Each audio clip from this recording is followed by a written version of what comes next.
against the might of the Jabari. First time. Whoever.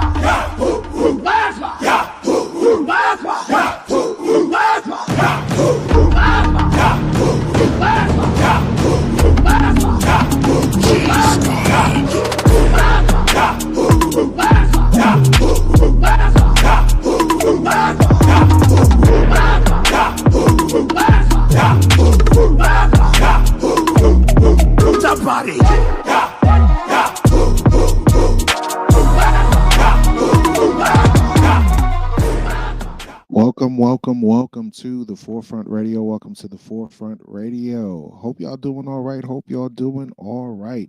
Let's get right into it. But before we start, you got to play the intro music, Ak. Let's go. You are now listening to the Forefront Radio, where we discuss history, the Bible, the history of the Israelites, science, and other matters. Bring it out. The history of the blacks, Hispanics, and Native Americans as it relates to the Bible. Who were you prior to slavery? Who were you prior to colonization? These answers and more can be seen and heard as you listen to the Forefront Radio.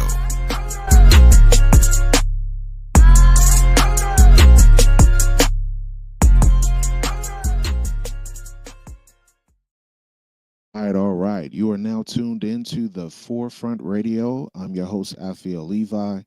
We are here to uncover the truth that's been hidden for generations. That's right.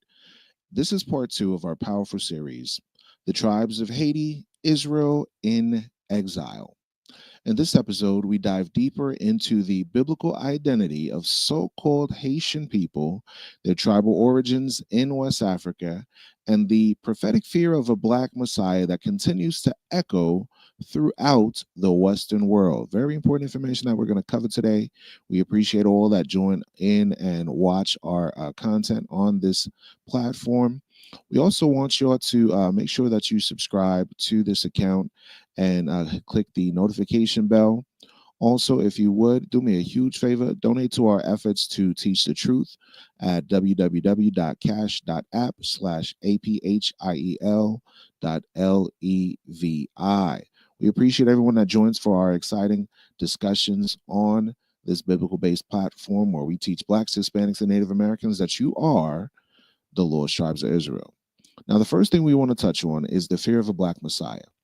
Why does the Western world fear a black Messiah?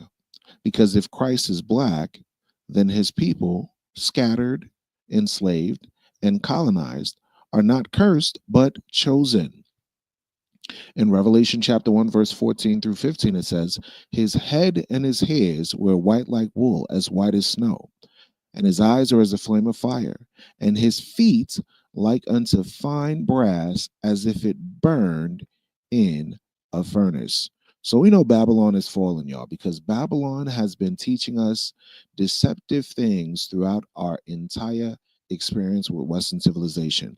They told us that Jesus was white with no Bible verse at all. And we're reading out of the Bible that his feet are so dark it looked like it burned in a furnace. We've been deceived by the financial and economic systems that have been started through slavery and colonization, and they in fact place the social security number and various financial means to control. Now the truth of the matter is this: the people that are in the island of Haiti, they are directly connected to the sons and daughters of Jacob. Let's look at another example of Christ. Daniel chapter 10, verse 6, which says, his arms and his feet like in color,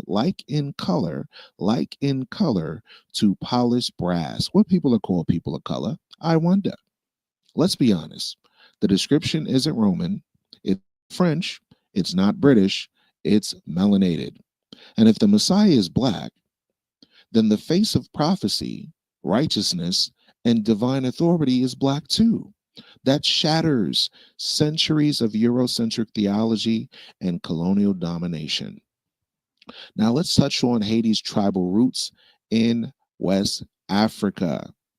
As you remember in our last discussion, we were discussing the island of Haiti and their historical connection to the Israelite tribes that were scattered, right? The parallels to the Israelite tribes in Africa, right? Let's revisit the African nations that made up the soul of Haiti's people. According to historical accounts, the enslaved peoples of Saint Domingue came from the Mozambique region, the Dahomeans, who are also known as the Kingdom of Judah on ancient maps, the people of the Akrans, the Crepens, the Ashantis, right? The Popens, the Fulanis, the Congos, the Gabonese, the Malagasy, the Hausas, the Takuas, the Nago Yoruba, and the Senegalese. Now, why is this information important, y'all? This information is important, y'all, because they have been trying to resist us following biblical truth. They know that we are the descendants of priests and kings and warriors. Both our men and women fought and resisted against slavery and colonization, but they want to diminish the truth of who we are. But guess what? Each of these peoples that we just covered have customs that mirror biblical law, including what? Circumcision, including what? Dietary laws, including what? The Sabbath rest, including what?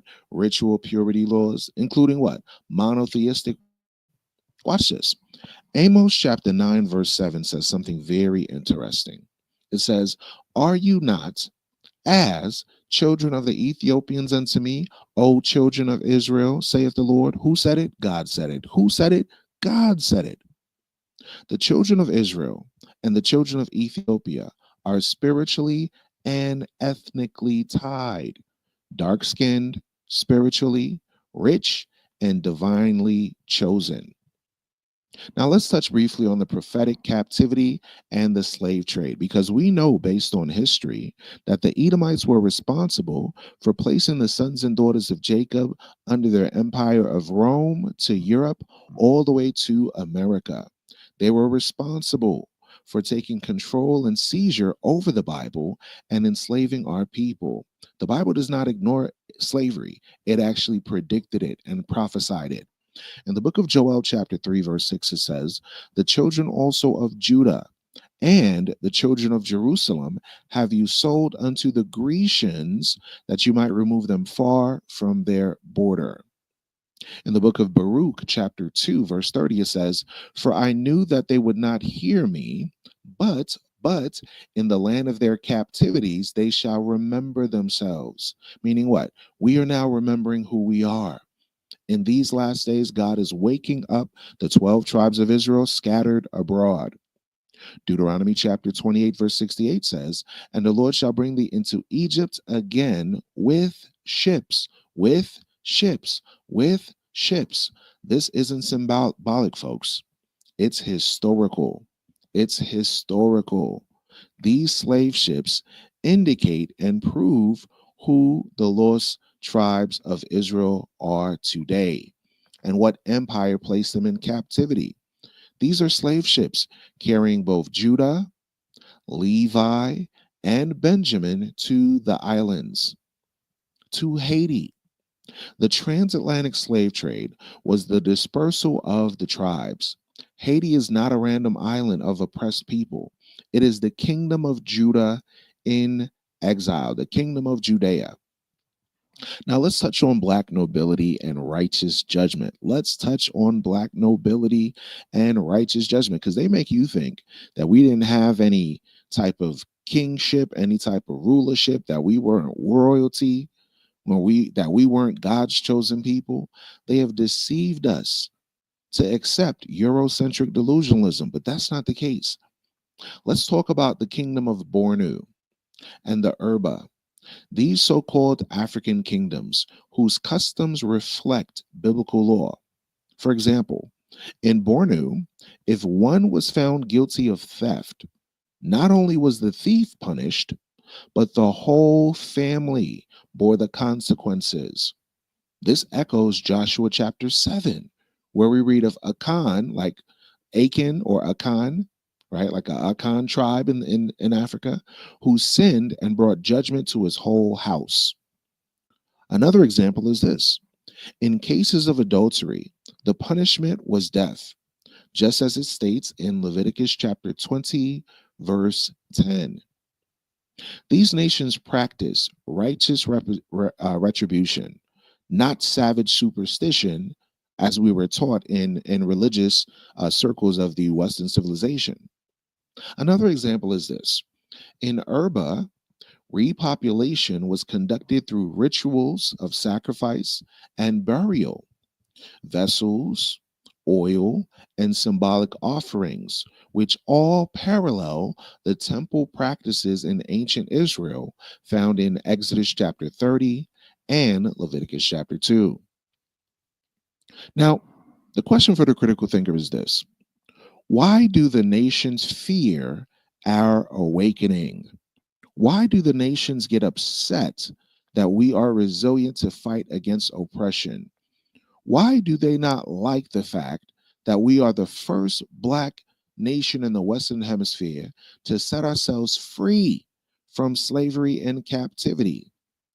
It is because this: if Haiti represents part of the kingdom of Judah, and within Haiti you have the specific tribe known as the tribe of Levi, if the Black Messiah is returning for his people, then what happens to the systems built on our ignorance? In Wisdom of Solomon chapter 5 verse 1, it says this: then shall the righteous man stand in great boldness before the face of such as have afflicted him. Who was the one that afflicted us with slavery and colonization, where our men and women had to stand up with tears in their eyes and a sword in their hand, fighting against oppression, fighting against yokes of iron being placed around our necks, fighting against the loss of identity, loss of culture, loss of language? Y'all, we're just not some random people on the planet. We are God's chosen people, and the nations fear that. Here's why. 2nd Ezra chapter 6 verse 9 states this: for Esau is the end of the world. For Esau is the end of the world. What does the Bible say? For Esau is the end of the world, and Jacob is the beginning of that which follows. So the nations fear not only who Christ is, but who you are. The awakening means their end is near, the end to their time, and the beginning of your kingdom on earth as it is in heaven. So now, in closing remarks, Haiti's prophetic role. Haiti is not cursed. It is the land of Levi, of warriors, of prophets, of the priesthood, and of kingship. Isaiah chapter 11 verse 11 says this: and it shall come to pass in that day that the Lord shall set his hand again the second time to recover the remnant of his people, his people, his people. Zephaniah chapter 3 verse 10 says, from beyond the rivers of Ethiopia, my suppliants, even the daughter of my dispersed, shall bring mine offering. Haiti will rise. The African Americans will rise. Jamaica will rise. Ghana will rise. Africa will rise. South America will rise. The tribes are waking up.